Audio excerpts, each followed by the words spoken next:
কল্যাণীর এইমসে নিয়োগের দাবিতে 24 ঘন্টার অধিক সময় অবস্থান বিক্ষোভে সামিল আইএসএফ কর্মীরা।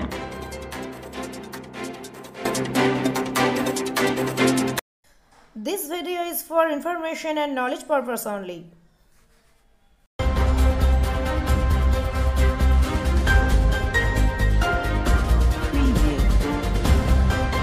কাজ চাই, নিয়োগ চাই নদিয়ার কল্যাণীর এইমসের স্থানীয়দের।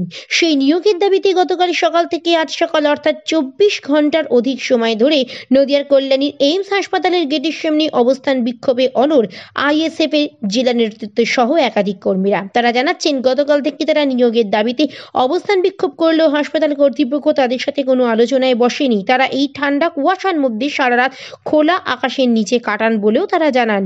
আইএসএফ নেতা সাফিকুল মন্ডল আমাদের প্রতিনিধির ক্যামেরার সামনে জানিয়েছেন, যতক্ষণ না তাদের সাথে হাসপাতাল কর্তৃপক্ষ আলোচনায় সামিল হবে তারা তাদের এই অবস্থান বিক্ষোভে অনড় থাকবে। এ বিষয়ে তিনি আর কি জানালেন আসুন শুনে নেব।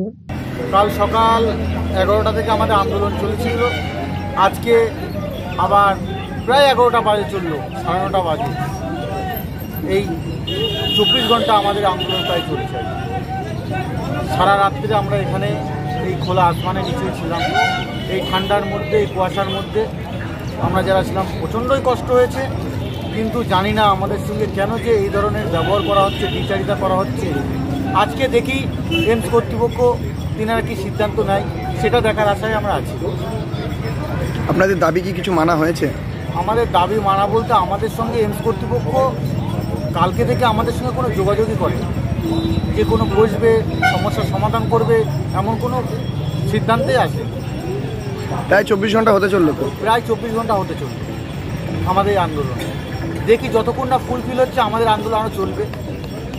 দরকার পড়লে আমরা আমাদের দলের যে চেয়ারম্যান আছেন নৌসাদ সিদ্দিকী, তিনিও আমাদের সঙ্গে কালকে কথা বলেছে রাত্রিরে, আমাদেরকে বলেছে আন্দোলনটাকে জারি রাখতে।